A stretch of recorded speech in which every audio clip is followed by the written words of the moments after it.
ទឹកទី3រយៈពេល2នាទី45វិសូមជួយអ្នកឧបត្ថម្ភកម្មវិធីឡើងមកជូនពិន្ទុដើម្បីឈានទៅដល់វគ្គ4ជាវគ្គចុងក្រោយកីឡាករដែលបានឈានទៅដល់វគ្គ4អ្នកចុងក្រោយនឹងបានទទួលលុយរង្វាន់ម្នាក់100,000ចំណែកឯម្ចាស់ជើងឯកនឹងទទួលបានលុយរង្វាន់300,000ហើយលុយរង្វាន់នឹងធ្វើការចែកជូននៅរាត្រីផ្ដាច់ព្រាត់ម៉ាក់ពេលនេះប៉ាយ៉ាងម៉េចហើយអ្នកជំនួយជាច្រើនអ្នកបានមករកខ្ញុំចំពោះរឿងខ្ញុំបារម្ភពីអាឈួនពេលនេះពួកយើងឈ្នះហើយរឿងអីត្រូវខ្លាចពួកគេនោះខ្ញុំខ្លាចថាក្លឹបបដាចិនស៊ីលួចធ្វើរឿងដែលមិនល្អទៀតឈប់បីល្អដែរទេមិនបានទេធ្វើអញ្ចឹងពួកយើងនឹងចោលប្រាក់រង្វាន់ហើយប៉ាម៉ាក់ខ្ញុំនឹងមកខែក្រោយលោកមានយករឿងឡើងបដាប្រាប់ពួកគាត់ទេអត់ទេ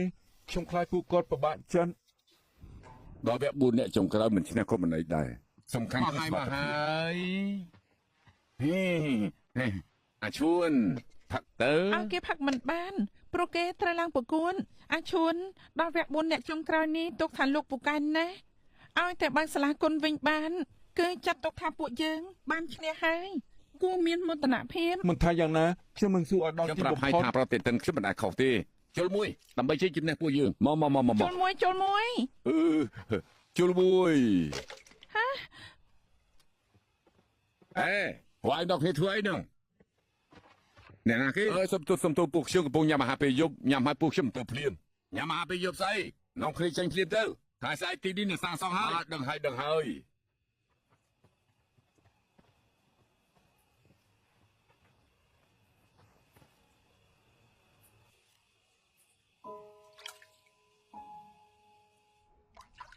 បានជីស្មៅ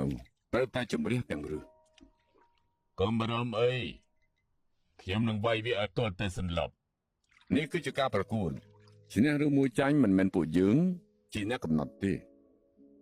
ទស្សនិកជនកំពុងចាប់អារម្មណ៍អ្នកប្រដាល់ក្បាច់គុណបុរាណកីឡាករវ័យក្មេងចេះលូតបងសាយពេលគេឈានដល់វគ្គ4អ្នកចុងក្រោយឯងគិតថាតើទស្សនិកជនគេគ្រប់គ្រងអ្នកណាប្រសិនបើក្មេងស្រីនោះរត់អ្នកបណ្ដាទុនបាន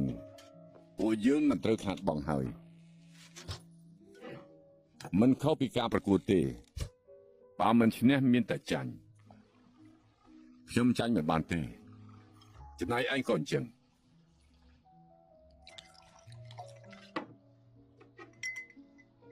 ជិតដល់ពេលប្រកួតហើយកុំផឹកស្រាច្រើនពេកមកពីខ្ញុំដេកមិនលក់ខ្ញុំដេកមុនអញ្ចឹងហើយទៅបិទភ្នែកតែតែយើងសពឃើញត្រូវគេវាយឲ្យខ្ញុំសន្លប់លើសង្វៀនម្យ៉ាងទៀតខ្ញុំប្រគួតមិនដែលចាញ់ទេទើបខ្ញុំភ្លេចអារម្មណ៍ថាចាញ់វាយ៉ាងមិនទៅហើយប៉ុន្តែក្នុងយសពការចាញ់តែងតែតាមលងខ្ញុំហើយខ្ញុំដឹងថាឯងហត់នឿយចាំចប់ការប្រកួតខ្ញុំនឹងរើសកីឡាករបន្ថែមកិច្ចការថ្ងៃក្រោយពួកយើងនឹងធ្វើរួមគ្នាពេលដែលមានមនុស្សជំនួសឯងលែងបារម្ភពីការប្រកួតទៀតហើយចើលាវជាឈួនធ្វើតាមការរៀបចំគឺធ្វើឲ្យគេជួបអបតហេតុ